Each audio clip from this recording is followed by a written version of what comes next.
یہ تمام تصاویر محض ایک تصور دینے کے لیے ہیں، اگر اس میں کوئی خامی نظر آئے تو کمنٹ میں ضرور بتائیں۔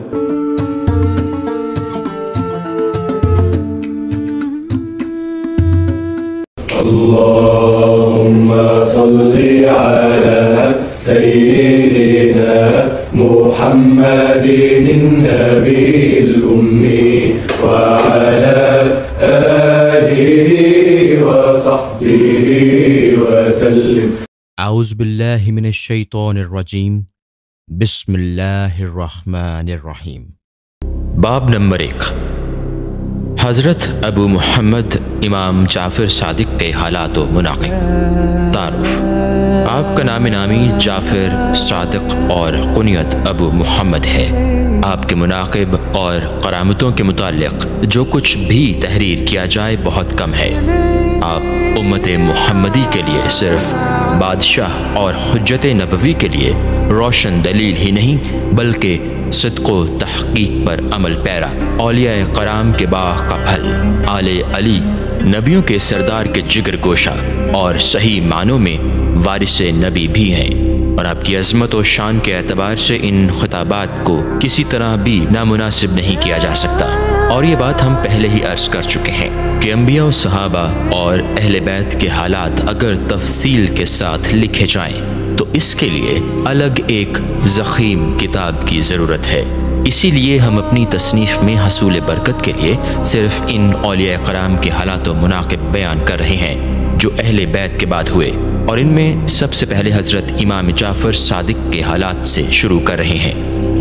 حالات: آپ کا درجہ صحابہ کرام کے بعد ہی آتا ہے، لیکن اہل بیت میں شامل ہونے کی وجہ سے نہ صرف باب طریقت ہی میں آپ سے ارشادات منقول ہیں بلکہ بہت سی روایتیں بھی مروی ہیں، اور انہی قصیر ارشادات میں سے بعض چیزیں بطور سعادت ہم یہاں بیان کر رہے ہیں۔ خلیفہ منصور نے ایک شب اپنے بیٹوں کو حکم دیا کہ امام جعفر صادق کو میرے روبرو پیش کرو تاکہ میں ان کو قتل کر دوں۔ وزیر نے عرض کیا کہ دنیا کو خیر بات کہہ کر جو شخص عزلت نشین ہو گیا اس کو قتل کرنا قرین مصلحت نہیں، لیکن خلیفہ نے غضبناک ہو کر کہا کہ میرے حکم کی تعمیل تم پر ضروری ہے۔ چنانچہ مجبوراً جب وزیر امام جعفر صادق رحمۃ اللہ علیہ کو لینے چلا گیا تو منصور نے غلاموں کو ہدایت کر دی کہ جس وقت میں اپنے سر سے تاج اتاروں تو تم فی الفور امام جعفر صادق کو قتل کر دینا۔ لیکن جب آپ تشریف لائے تو آپ کی عظمت و جلال نے خلیفہ کو اس درجہ متاثر کیا کہ وہ بے قرار ہو کر آپ کے استقبال کے لیے کھڑا ہو گیا، اور نہ صرف آپ کو صدر مقام پر بٹھایا بلکہ خود بھی مؤدبانہ آپ کے سامنے بیٹھ کر آپ کی حاجات اور ضروریات کے متعلق دریافت کرنے لگا۔